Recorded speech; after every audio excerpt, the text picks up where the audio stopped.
Okay, hello everyone. Welcome to our first inaugural episode of our podcast. Whee!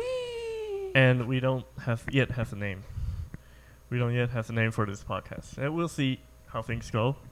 And anyways, this is our first episode. We just wanted to try things out and maybe talk about ourselves a little bit. So my name is James. I'm one of your hosts. And with me today here. My name is Daniel. It's our third member. My name is Yan, and I'll try to, entertain everyone who is listening to this podcast. Yes. And let's start with, where we come from. We come from Taiwan. Here's an island from at the southeast part of the Asia. China's one of the province of China, if you know. Make sure be politically correct. Politically correct. Okay. Here on this podcast. Yeah, and we'd like to talk about our English learning time along our life in our schools. Yeah, maybe James, you can share your experience. Yes. Okay. So in Taiwan here, we start learning English at a pretty small age. Yes. You know, we start from maybe kindergarten. Some of us go to like bilingual kindergartens. Actually, I think most Taiwanese get their English name in kindergarten. Yes. Yes. Like real generic names like Kevin. Yes. Tony. I have no idea how did I get Daniel this name. Maybe it origin from my Chinese name. 元气元气元气元气元气 Daniel. Holy shit. Why? Teacher, answer me. Why give me I think all the name, kindergarten Daniel? teachers have a list. Yes. Just generic names, and then I'm gonna name this kid today. I'm gonna change this kid's whole life. It's just like at this typhoons in Asia. They have a list of names, and whenever in summer kid typhoon just come, around. and this one Daniel, and that one James and Jack and Johnson, and that's just Yes. that so just doesn't make any sense. So I was lucky on this front. So I was named Jimmy actually. Oh. And then when I grew up, I thought I didn't like Jimmy, just named Jimmy, and then I changed it to James. This is basically it's the same name, but it's just like one is for when you are a kid, and one is for when you are, more like adult. So you are named by your parents? I'm named by my parents after I don't know who, maybe a tennis player. My brother is called Roger. He's named after Federer. Roger Federer. Yeah, it's my dad's favorite tennis player. Why they didn't name you Nadal? Because when I was born, he wasn't even playing yet. Okay. Yeah, so also when I was born, like Federer just started. Like 1998 was the year Federer started. Anyways, we want to get back to our original course. So we want to talk how we learn English, basically. So most of us start from a really small age, maybe kindergarten, and then they go to primary school, middle school, where we learn some of the basic grammar stuff and basic like close tests. And basically what we learn is English prepared for tests, and not so much real life use. Yeah, I have some deep emotion about this. And actually, I started learning English when I'm in maybe primary school, not in kindergarten. Yeah, but I started to learn English in cram schools, not in the official course in our elementary school. Since the official course in my elementary school is started from the third grade. Yeah, third grade in my elementary school. So the first 2 years in my elementary school life, primary school life, I go to my parents ask me to go to and a cram school, and Yes. I remember the teacher named Keith, and he's really mean to all of us, all those kids in the classroom, and we're just like, that's kind of a traditional Asian cram school. Yeah. Lots of people, lots of children Very sit strict together, teachers. and strict teachers, and then we have a long table. We share the same 3 tests table. a day. Yeah, 3 tests a day. Not like that kind of traditional, and since it's for children, so. All of us is about first grade or second grade in our primary school, and I remember the most nasty thing I hate so much in my child life is just we have to record sentences. our teacher Keith asked us to make up sentences for some. I remember one structure of sentence is how long has it been?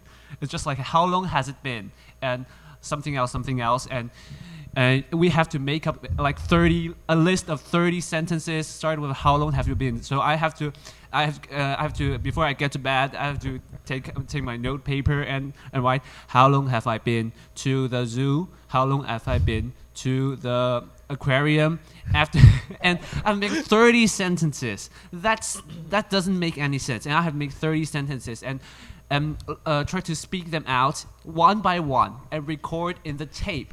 We have tape we have a recorder and a tape, and I and my sister, we just share our sentences together. So we would say like you were doing podcasts like like 20 years ago. Okay, you can say way before we started doing this thing. You can say that. And when I grew up, I started to think about how Keith do these kind of things, and I finally realized that I only have to record 30 sentences, make up and record 30 sentences, and there's about 50 or 60 students in his class, so he had must to be nightmare for him. Yeah, nightmare also. for him also. I remember I go to one time I forgot to record about 10 sentences, and he's got mad. He asked me to go to his office, and here's kind of a whole closet of tapes. There's just like that's terrible. That's terrible. That's crazy, and that's just kind of archive blocks in That's really his messed up. office. That's just crazy. messed That's mad. That's mad. Well, it's funny you talk about like recording yourself because in my experience, I didn't remember a lot of us speaking English. I mean, we were so good at finding the correct words for sentences or the correct grammar for stuff, but we weren't really that good at speaking English, really. Since speaking is just not part of our exam requirements. Yes, and also in Taiwan, we make it like it's a subject, like it's math. Yeah, or it's math. It's a Chinese or some crap like that, and it makes you really. Some people would hate, school subjects, and maybe English would be one of their hard parts in school, and perhaps they never, really like the language. Wow, your childhood is really miserable. My only memory is singing the ABC song. It's not ABC song. It's A for apple, B for bowl, and so on. Wow, it really takes a lot of homework. And when I grew up, I started to realize there's something called accent in English. Yes. Then That's I horrible. found out that A for apple, B for ball is way too much interesting for like language learning, and I started to like do things like A for apple, B for ball. That's just interesting. That just so entertaining to me to do that all these kind of accents. I found out that English is like there's a lot of countries, there are a lot of cultures use English, so you have so much different things, different subtle things, maybe subtle and not so subtle inside English, and we can take it out. Distinguish. Like in America, they have like for different accents for different cities. For different cities, yeah. Like for a New Jersey accent or a New York accent, a Boston accent. I don't even know. Like Boston is just how many kilometers away from New York, and they have different accents. Mm-hmm. And so the subtle differences in language is really interesting. But for us, we're just trying to narrow a gap between our English and like the American norm. So. Officially Yes, like if you, so to speak. And so I wanted to talk a little bit about, your self-English learning journey. Because, in school we really just learn the really basic things. Yes. And most of the time, most people actually need to practice on their own or have their own supplements, But we didn't. at home. So I wanted to know, maybe, did you have any sort of experience in that? Actually, I think that I didn't learn any English when I was in primary school, So you didn't learn it by yourself, not at No, all. I learned nothing because my classmate is really annoying. They made my teacher so furious. So it took 40 minutes to settle down, and the last 10 minutes to learn English.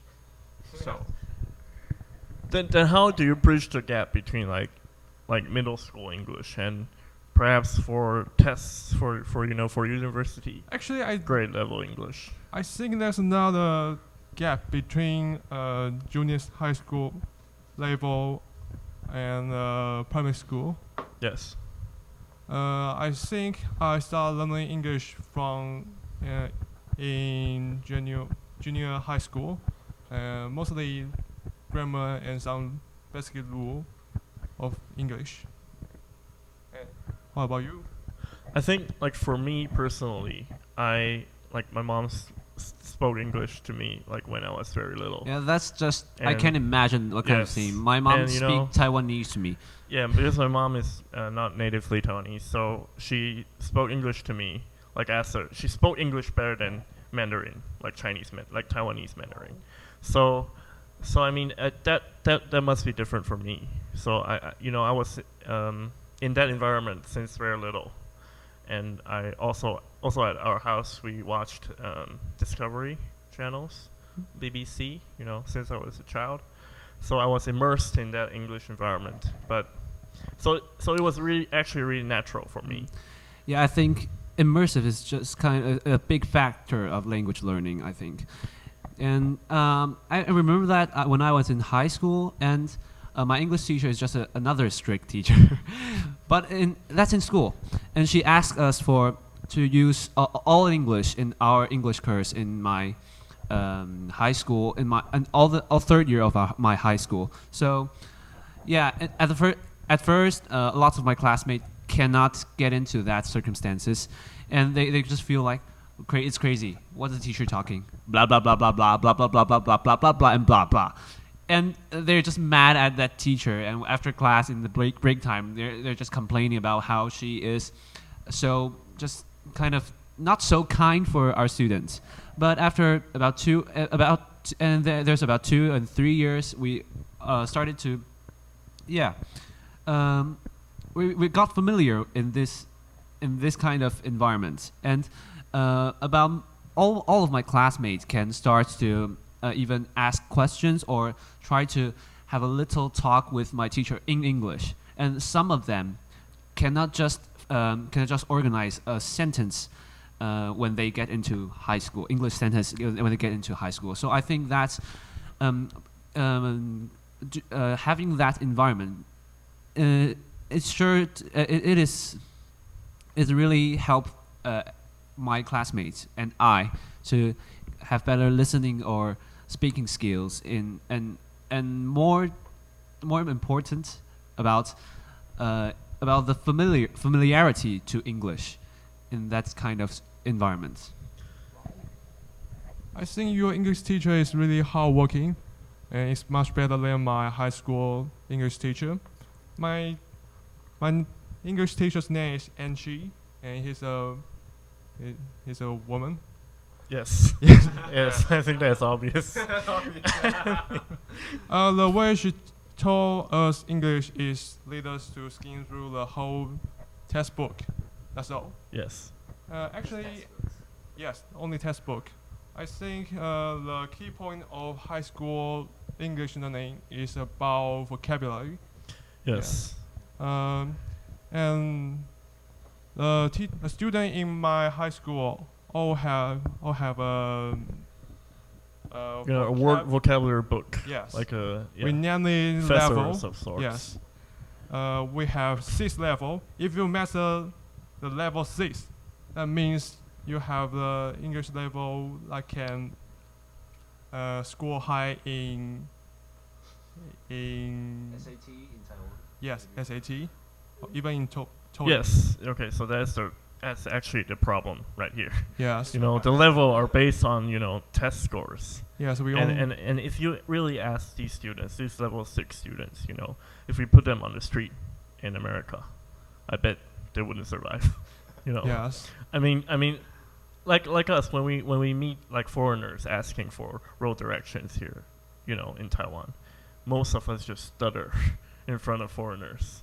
I don't know if it's because of the unfamiliarity or actually we just can't form, you know, real life sentences and use English in, you know, real life. It does take some time to organize the whole sentence in my mind, so I have to stop for a second and think, how should I express well in English? That's the problem of Taiwanese student, I think. Yes. Okay, now we're going on our first break. Our first ever break in our podcast. And yeah, we'll see you after the break. Yeah, see you.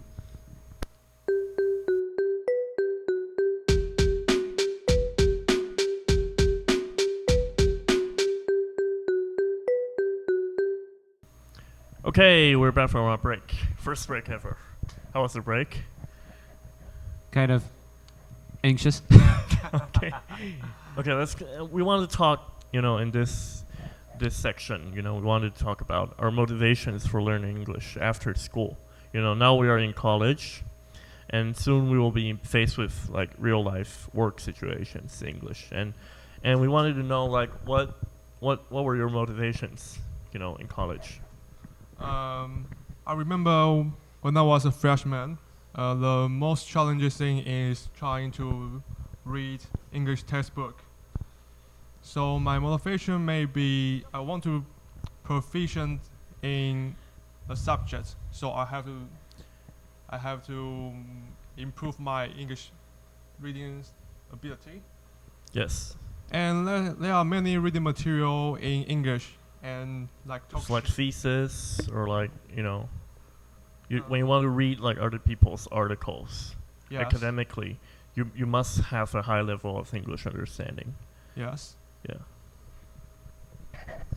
And for me, yeah, I remember that I started to learning English by myself in high school, and I just at that time I just liked fantasies very much, fantasy novels. Yes, I like the BS, Brandon Sanderson, and I read his books in Chinese, the translated version, and there's one of my senior classmates, he has a Audible. Do you know Audible? It's yes, like I know Audible. The audiobook app like for platform for audiobooks. So he has Audible, and I asked for him if he can if I can borrow his accounts and try to listen to something, yes. and start to listen to my first English novel ever, and it's the Way of King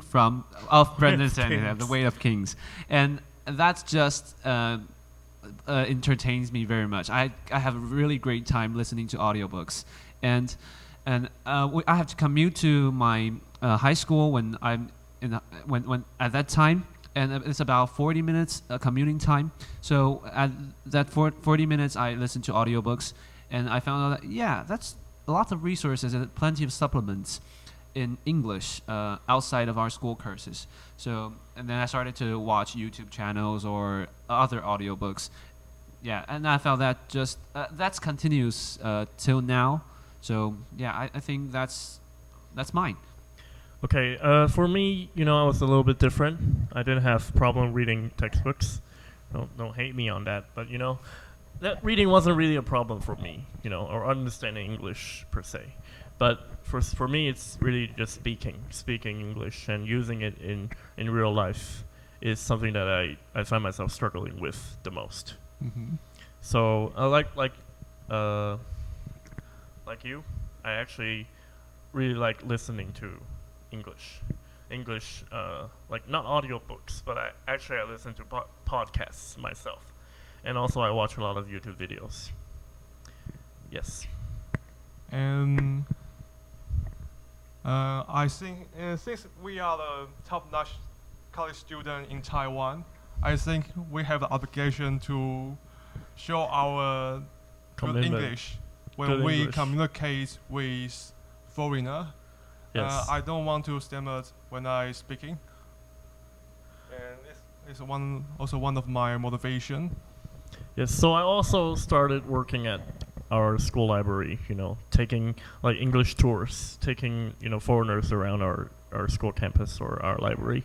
And, it helped a little bit, but I really can't say that it has improved me for a great deal. So this is also part of the reason why I'm starting this project. And hopefully we can, learn how to, as I say, I call it mental freestyle, to think of sentences, make up sentences in not our native tongue, in our second language, and figure out a way to practice and really excel at this part of English. Yeah, I always have hard time to try to organize sentences in not my native tongue, and since our native tongue in Taiwan is mainly Mandarin Chinese, and there's another Taiwanese or Taiwanese Hakka, or maybe Hakka. There's some languages. Yes. Also, for me, like I think I find it really strange.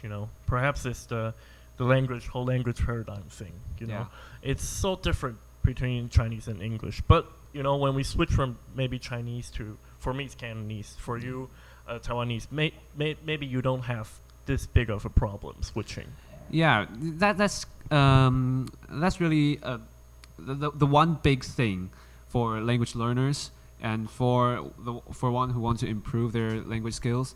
And since that's Mandarin Chinese, the grammar of Mandarin Chinese is really, really different from English, and kind of Mandarin Chinese. The grammar of Mandarin Chinese is kind of not so strict on times and tenses, and so I think that is one of the reasons that our Taiwanese students cannot organize languages more fluent in when we are speaking. That's just not kind of part of our training. You just in language. naturally start stuttering Yeah. when you start speaking English. Maybe he also takes some courage to speak English out, and And I think that courage, that lack of courage, actually originates from our inability to form fluent sentences in English. but it's actually a vicious circle because we don't dare to speak English, and we cannot practice English well, and thus resulting our poor English communication skill. Yes, and I aim to fix that right now. So Right yeah. now, right here, Hopefully, right now. After 10 episodes, everybody can be, ABCs. Fluent speakers.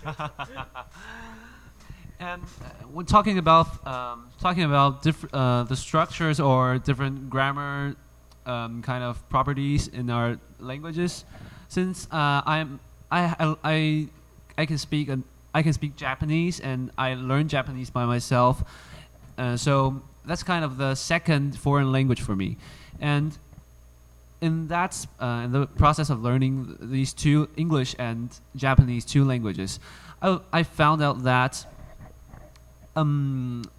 language is actually a cultural thing.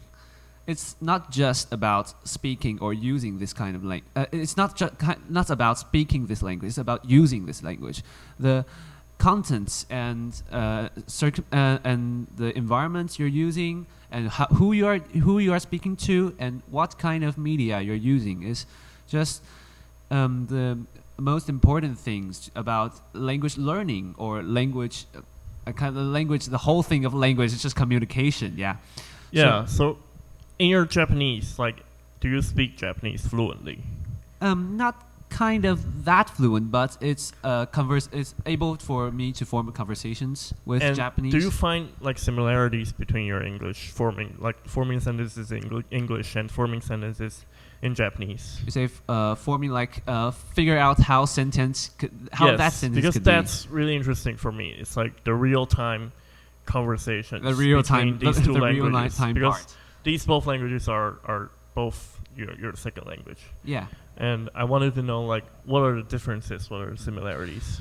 I think I think the one thing I feel really I think I would like to talk about is just because Japanese have more similar has similar grammar organization. The grammar organization is more like Mandarin. It's kind of Asian culture. So I found I have a more easy time to form Japanese sentences than English sentences. Just like we would put the subject at first, and we would put verb or object in different places in the sentences. And since Japanese sentence structure is more like Mandarin, and I have a more easy time to forming Japanese sentences than English sentences. But I'm quite curious about what motivates you to learn Japanese, because for most students, learning English is really challenging. We have extra ability to learn another foreign language. Yeah, that's the thing. Just as I have said, I think language is not about speaking. It's about using. And it's for animation. Yeah, for animation manga, I love animation and manga.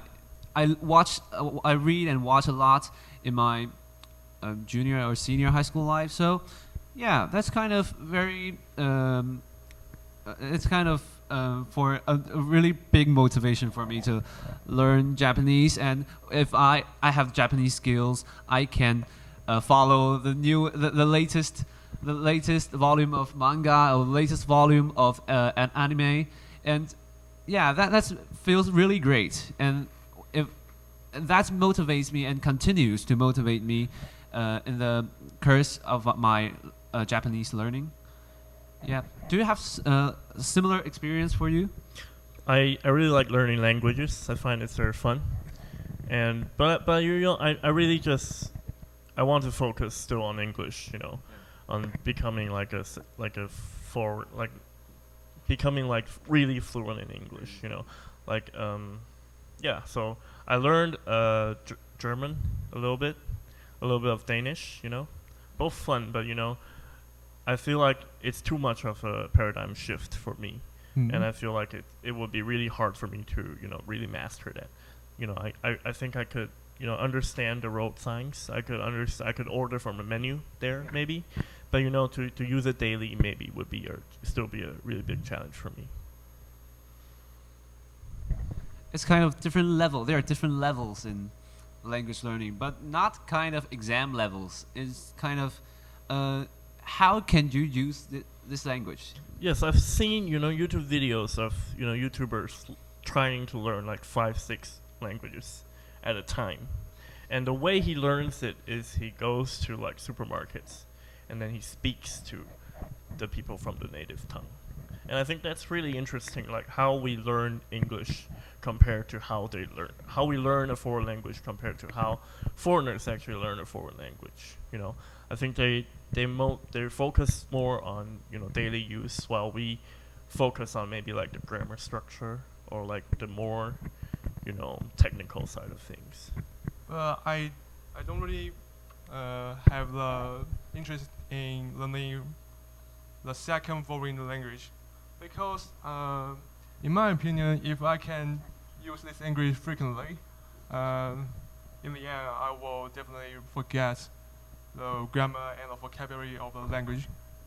So I focus more on the practice use of the language.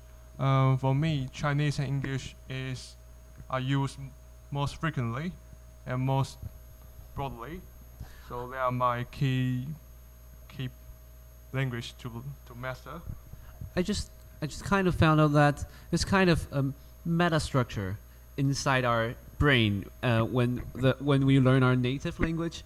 So we were that is the kind of the circuit born into our brain, that built into our brain, and we can just learn. We learn how to learn languages from this kind of circuits. And So just like Daniel, I apparently not a native English user, and we have kind of more hard time to figure out how to organize things, organize language, a sentence structure things. But for James, he's just kind of not so. That's kind of not so hard part for him, and Yes, and also I sucked at grammar when I was in school. Yeah. So that's really interesting. I'm fluent. I can listen, understand what the teacher says. But lots of times in like vocabulary tests, I would write in a different vocabulary with the same Chinese meaning,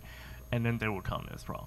So that was what I struggled with in school, and I think that is the real problem. Like that's just really weird. yeah. Like something like that would happen. We're in not school. finding out that meta structure, but focus on the most superficial things, the thing that our exams and tests can only score from this kind of usage. This Mandarin words correlates to this English words, but in real language using circumstances, it's just not that.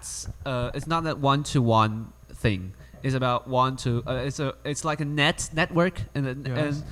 and everything is related another concept. So you mean we still learning English in the way we speak Chinese? Yeah. I think not quite like the way we learn Chinese, but kind of like the way we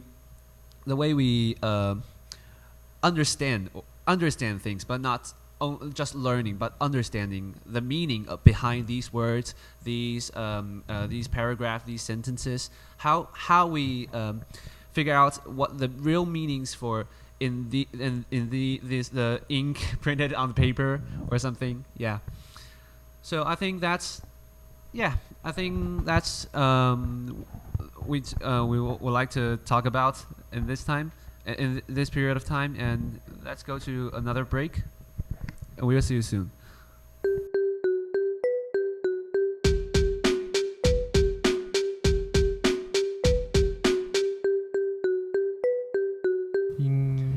Okay, welcome back. How was the break? Nice, quite nice. Okay, so there was something really interesting happened like last semester, Yes. with me and you, and so basically, we had the same problem last semester, and we wanted to solve it by arranging an English club. Yes. We would choose a topic every week, like much like this podcast, and then we would assemble like a group of people. Yes. And then we would have a host, and everybody would, take turns reading the article and then sharing their ideas. Yes. And so what inspired you to start the English club? Like I said before, I want when I encounter a foreigner, I want to communicate with he or she fluently. So I want to improve my English communication. The only way I can think of is gathering a group to practice English speaking. That's my motivation. So how did you assemble this group? Like I was when I first entered, I was like half joking, because I really didn't think I needed this. But the more as I went to the meetings, I actually thought that this was really helpful. It was really fun, to meet some people every week, and to practice speaking a little bit English. I frequently post some article in my Facebook page. Most of them are trash talking and some boring jokes. So I cover this idea with a story to gather new members. So I remember when we first started, our goal was to learn trash talking in English, to be able to trash talk in English. Yes. And we've been doing this for a year right now. And the first semester, went okay, like a Just few okay. people attended like for a couple of weeks. And then the second semester, at first it was really promising, every week we had like really good articles, and people really chimed in with their ideas. But as the weeks went by, as the tests came rolling in, people started to abort this mission. Excuses. All excuses. And what do you think about this? Why can't we continue doing this for a whole semester? Why does it have to stop? I think for them, it's a brand new experience. Because students in Taiwan got few chance to communicate in English, so they also want a platform to practice English. So this group fulfill their needs. So at first they feel fresh, but as time goes through, the feeling of fresh decays, and the final exam also make them Haunted their lives. yes. So I think that's the reason why they didn't attend the meeting. As an outsider of this club, I didn't attend their club last semester, but I think, in my opinion, I think it's kind of the work is just not so easy for everyone. Everyone thinks that's kind of we can take an easy time at the English learning club time, and we can have trashy talks, and we can talk shit and have fun. But actually, I don't think we need to get some hard work on this to speak English well. So so I think that's might be another problem for your club. I think after a few classes, I think people actually think that it's a bit of like attending a course when coming to our club. And I think another problem is the English level of our member is not the same. Someone is quite good at it, but some is quite poor at it. So they need someone can speak English fluently, but while the others speaks cannot speak influently. So also there was a problem I noticed was that actually when we were, after we read the article, there were some discussion sessions, right? And most of the time, we as, Taiwanese students, we don't really like to speak up. Yes. That is a common problem here also. We have to pick someone to answer the question. Yes, and we hear from our teachers a lot, that American students, they raise their hands a lot. Yes. Or they they really like to talk in public, or in front of people.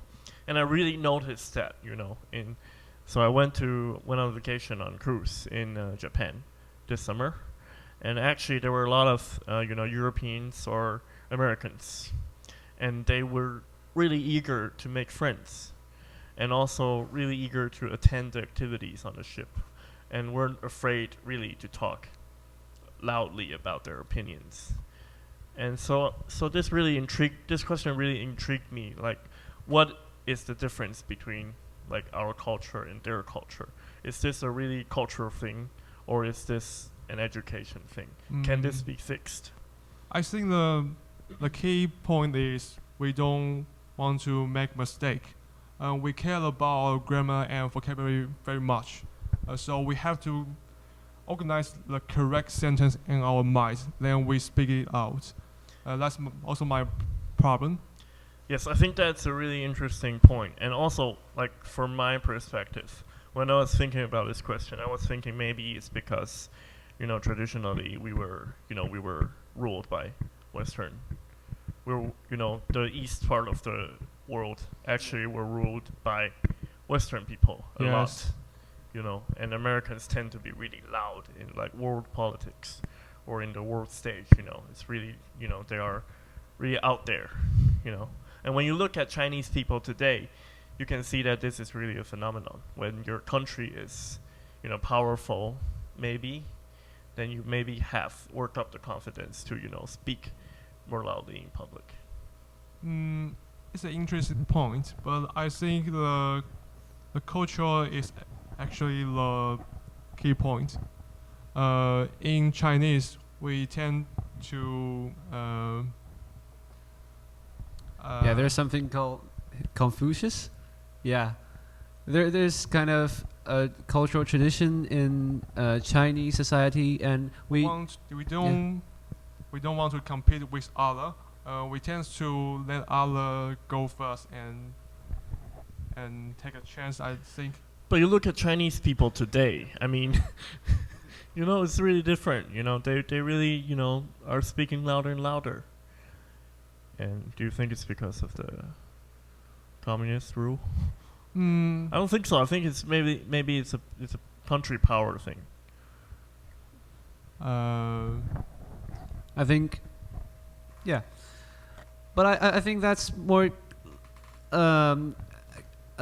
Talk about country power. I would say that, in my opinion, I think Chinese people is more like oppressed by your older, maybe older family members, or older, like your teacher, like your neighbor, another people that is older than you. And I don't know if you listeners know, in Asia, that age things is kind of, you have to respect to older people, and that's kind of common sense. But in real life, Asian people really take this kind of things seriously. That's real serious. If you don't respect to your senior people or older people, elder people, and you're not only be blamed by that the one you not so respectful to, but by others, by your friends, your maybe your parents, your classmates. They will think you as not quite so good person, if only if you express that kind of thing to elder people. I think the social structure is also one of the factor, because the Chinese population is really huge. If they want to stand out from the other, they have to express their idea courageously than the other. So I think that's the main reason why they so different from Taiwanese nowadays. Yes. Okay, so how about next semester? Like, what are your plans for next semester? You mean the podcasting? I mean, like our English club. Like, what do you plan to do with that next semester? I think it's quite frustrating to find new members who is willing to attend the gathering each week. Besides, I think preparing the reading material for them is quite annoying, so they don't want to do it. So maybe we try podcasting. I mean, yeah, maybe we would be next semester would be trying new things. Yes. And so this is like mainly why we want to do this. Yes. Maybe we can select some member or invite some guests whose English level is close to us. Yes, and hopefully invite some people who are higher, better at speaking English, maybe perhaps. Yes. And then perhaps we can learn something from them. Yes. Okay. So I think this is enough time for our first session, and we will take a short break.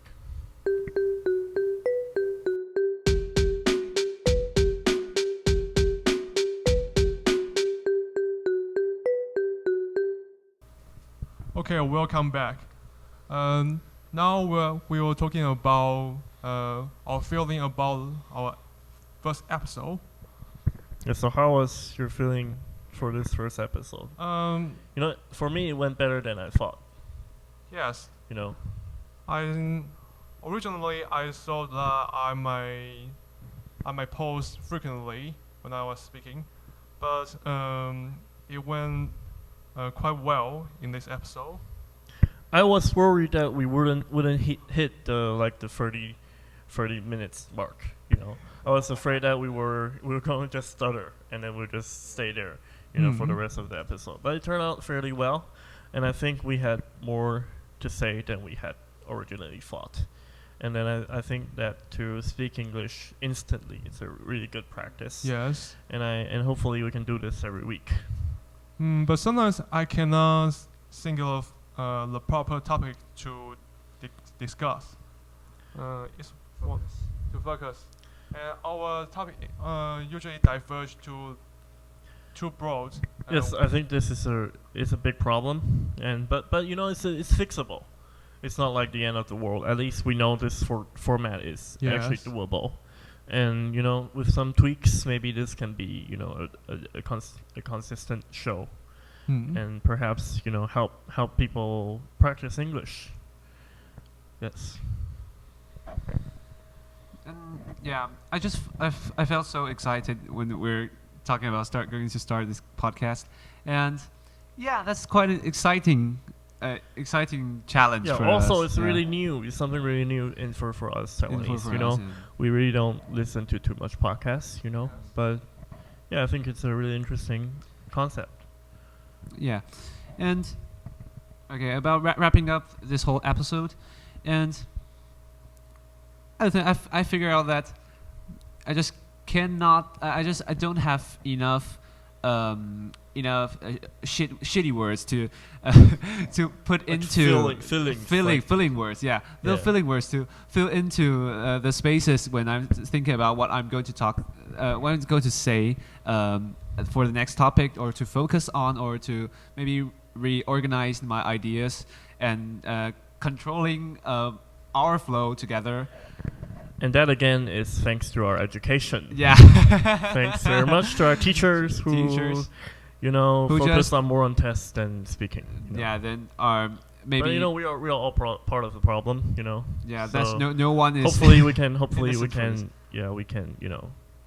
have something new, try something new, and work on ourselves a little bit in the process. I'm just thinking about maybe since we're just now holding mics and talking to each other right now in this room, so I just came up an idea if we could have some whiteboard or blackboard or something we can write on, and if we just instantly think about some words or some ideas, and we can communicate like kind of more privately. Yeah, that would be a good idea, but our gear is already a lot. I don't know if there's any space left in the bag.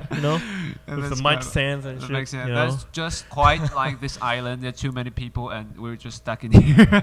Yeah, true. Yeah. I'm excited for the rest of the year. Yeah, Hopefully we can make a few episodes, like 10, 20. Maybe make it 60. 60. Yes, have a 60 episodes. That's crazy. That's more than a year. If we do this weekly, I was thinking we can do this weekly, for like an hour and a half, because both of us have free time on Wednesday. Yes, Wednesday afternoon. Yeah, hopefully we can do this in the library. We won't get, we will have time to do this. And maybe, I'm excited to actually get some guests on this show. Some people who are, hopefully English is better than us, and we can talk about their, process. Their process of learning English or getting here, or maybe talk some of news with them, or topics that they're interested in. Yeah, and I think it also would be a great time if you're not Asian, if you're not from this island or from our cultural region. Maybe you can. Yeah, we'll show you around the island. Maybe, Show show you some around of our cultures. Culture things, and maybe some differences. Maybe something crazy things you will realize. Yeah. Hopefully you will find this interesting, Yeah. and we are excited that you are on board with us, and we'll see you in the next episode. Yeah, see you next flight. Want to end this? Daniel. Daniel. Daniel. Okay, thanks for Thanks for listening our podcast. We will see you next week. Okay, see you next week.